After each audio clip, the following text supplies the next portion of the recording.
Okay, let's round out the chapter by visiting some of the issues that are not explicitly addressed here.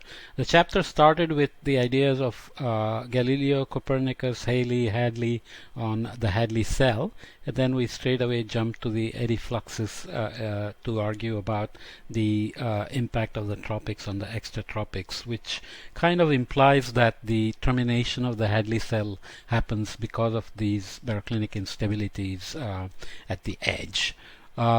It's not that simple. There are several theories, and it's still an open question because even these theories just give you an approximate idea. So the three top ideas that Jeff Wallace included in his lecture at Woods Hole Oceanographic Institute, he has a very nice book also that you can read, are that the Hadley cell is terminated in order to satisfy certain thermodynamic constraints.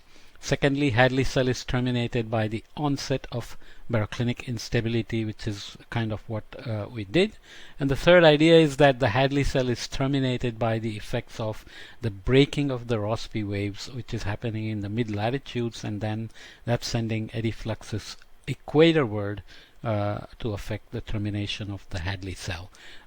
Some really fantastic papers are there that I'm not going to go into details. For example, the Held Howe paper is a classic one. In the simple model of the Hadley cell, you have the lower level convergence into the equatorial or Hadley upwelling branch of the Hadley cell, the ITCZ. So near the surface, obviously there is friction, so the return flow is weak in terms of zonal flow at the surface, the trade winds converging into the ITCZ. There is warm ascent just by direct heating, so it's a thermally direct circulation. The rising motion with evaporation, condensation, and the MCS and the anvils and everything we saw hits the tropopause, and then there is angular momentum conserving flow with large zonal flow aloft. So even though the zonal flow at the surface is weak, in the upper level, like the 200 hectopascal winds we were seeing, the winds are fairly strong. And then at some point the descent happens to return to the surface. The poleward moving air basically conserves its angular momentum, leading to a zonal flow that increases away from the equator. It's consistent with the thermal wind as well in terms of the vertical shear. By thermal wind relation, the temperature of the air falls as it moves poleward, so you have the horizontal temperature gradient. And to satisfy the thermodynamic budget, it sinks in the subtropics. So this argument is based purely on the thermodynamic constraints on the thermal wind balance. So this also works for determining where the Hadley cell termination should happen just by this heating and cooling arguments. Okay. The other one is the baroclinic instability, where you are basically raising the air parcel in low latitudes. So the radius here is much larger than here, for example. So if you take an air parcel which has got a velocity of omega a, tangential flow times a, so omega a squared, and if you move it here where a the radius is a cosine phi, then you can use your angular momentum conservation equation to show that the zonal velocity here will have a cosine theta in the denominator, which begins to head towards zero as you go to higher latitudes. This is the latitude. So obviously U bar becomes very unrealistic, and then the angular momentum cannot be conserved, and you get baroclinic instabilities. So you end up with the second theory. The third theory is about how to balance the radiative equilibrium temperature and the angular momentum conserving solution. So if you had no circulation and just the radiative balance, the temperature distribution in terms of potential temperature would look something like this, just taking the given radiation forcing. And if you had to move, I'm being a little bit too quick here. The details are really interesting that you can read up in the Held and Howe model.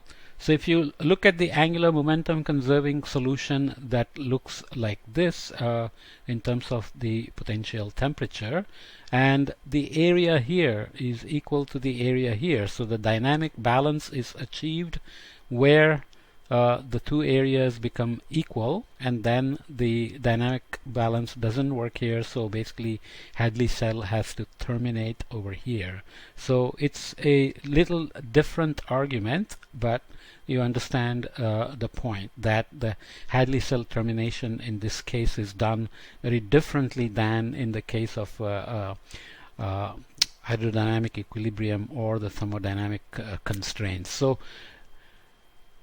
you can compute actually the zonal winds with this, and it does provide a strong westerly jet here despite this simple balance, which is pretty amazing. So you can read the Held and Howe paper for this nice idea of the Hadley cell, which is kind of a classic paper.